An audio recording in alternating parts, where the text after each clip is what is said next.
संदीप शर्मा ने लिखा है, गुरुजी हम जो समझते हैं वो अपने पास्ट से ही एनालाइज करते हैं और फ्यूचर में वो चीज़ घटे वो देखते हैं, तो फिर पास्ट और फ्यूचर तो प्रेजेंट में ही है ना, कृपया कुछ कहें। बिल्कुल संदीप, जो कुछ है बस यही पल है, आगे क्या और पीछे क्या कोई नहीं जानता। हम जो कुछ समझते हैं अपने अनुभव से समझते हैं, एक तो सच्चाई ये है। लेकिन आज मनोविज्ञान के विकास के साथ हम कलेक्टिव माइंड को भी जानते हैं, जो फिनोमेना ऑफ कलेक्टिव माइंड है हम उसको भी जानते हैं कि जो पूरी मनुष्यता ने समझा है, जाना है, जिया है, उसके रिफ्लेक्शन भी हमारे भीतर उतरते हैं। एक्चुअल में मेरा मन और तुम्हारा मन ऐसी सीमा रेखा होती नहीं है। काम चलाऊ डिवीज़न बेशक है, लेकिन उसके बीच में जैसे कुछ ऐसा है जो फिल्टर होता है।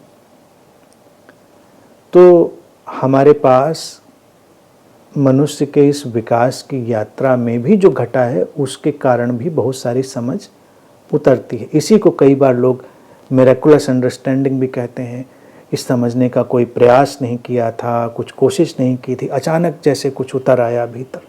तो अचानक नहीं उतरता, कहीं तो समझ का वो घटनाक्रम हुआ ही था और वो फिर जुड़ता है, टोटलिटी में शामिल होता है, सारी चीज़ों में जुड़कर शामिल होकर फिर वो हमारे सामने आता है। तो समझ इसलिए जितनी व्यक्तिगत घटना है उतनी ही समष्टिगत घटना भी है। समझ एक व्यापक घटना है। रहा सवाल अतीत और भविष्य का, अतीत और भविष्य एक उपयोगी, एक यूटिलिटी वाली व्यवस्था है।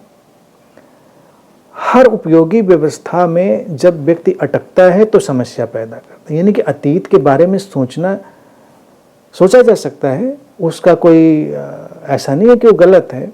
भविष्य के बारे में भी सोचा जा सकता है, वो भी कोई गलत नहीं है।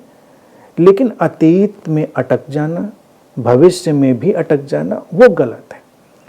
हम वर्तमान में रहते हुए ही ये सब कर रहे हैं। यानी कि हमारे पास तो एक ही वक्त है वर्तमान, एक ही समय है वर्तमान, और कोई समय तो होता नहीं। जो हमारा भविष्य है वो भी हमारा वर्तमान ही होता है। यानी जब हम उसको जीते हैं तो वर्तमान ही होता है।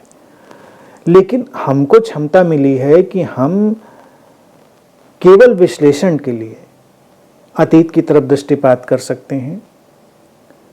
इतिहास का भी यही मूल्य है। इतिहास का भी यही मूल्य है कि हम मनुष्य के इतिहास पर दृष्टिपात करते हैं, इसीलिए इतिहास का अध्ययन शुरू हुआ। अन्यथा सोचें कि इतिहास के अध्ययन को हम दरकिनार कर सकते थे। हम कहते क्या बेवकूफ़ी है, जो हुआ सो हुआ, बीत गई बात है, उसको क्या पढ़ना, या किसी जनरेशन को, किसी पीढ़ी को उसको पढ़ाने से क्या मिलने वाला है। लेकिन हम उस इतिहास के विश्लेषण से बहुत सारी चीज़ें समझ सकते हैं, अंतर्दृष्टियाँ प्राप्त कर सकते हैं, जो कि इस वर्तमान में ही हमारे काम आएंगी। तो ये उपयोगिता के ढांचे। रहा सवाल भविष्य का, तो भविष्य एक संकल्पना है, एक हाइपोथेसिस है।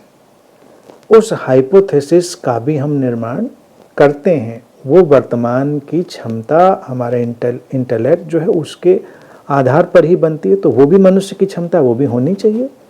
सुंदर है। मनुष्य ने जो परिकल्पनाएं करी उसी के कारण आज हम ऐसे अद्भुत समाज में, ऐसे प्रगतिशील वैज्ञानिक युग में हम रह रहे हैं। वो परिकल्पनाएं ही थी भविष्य की। मनुष्य ने जब उड़ना चाहा तो हवाई जहाज़ बन गए। मनुष्य ने जब रोशनी चाही, हम आज इस बिजली के जगत में आ गए। मनुष्य ने जब संवाद, कम्युनिकेशन चाहा, उसकी परिकल्पनाएं करी, सोचा, तो आज हम इस मोबाइल एज में हैं। जितनी भी चीज़ें हैं विज्ञान की, वो भविष्य की किसी हाइपोथेसिस से पैदा होती हैं, लेकिन काम उन पर हमेशा वर्तमान में ही होता है। इसीलिए हमारे हाथ में फंक्शनल यूटिलिटी वर्तमान की है, बाकी क्षमताएं हमको प्रकृति ने, निसर्ग ने वो दी हैं। तो उनको उसी दृष्टि से लेना, उनमें अटकना नहीं है, बस केवल अंतर्दृष्टि के लिए उनका उपयोग करना है।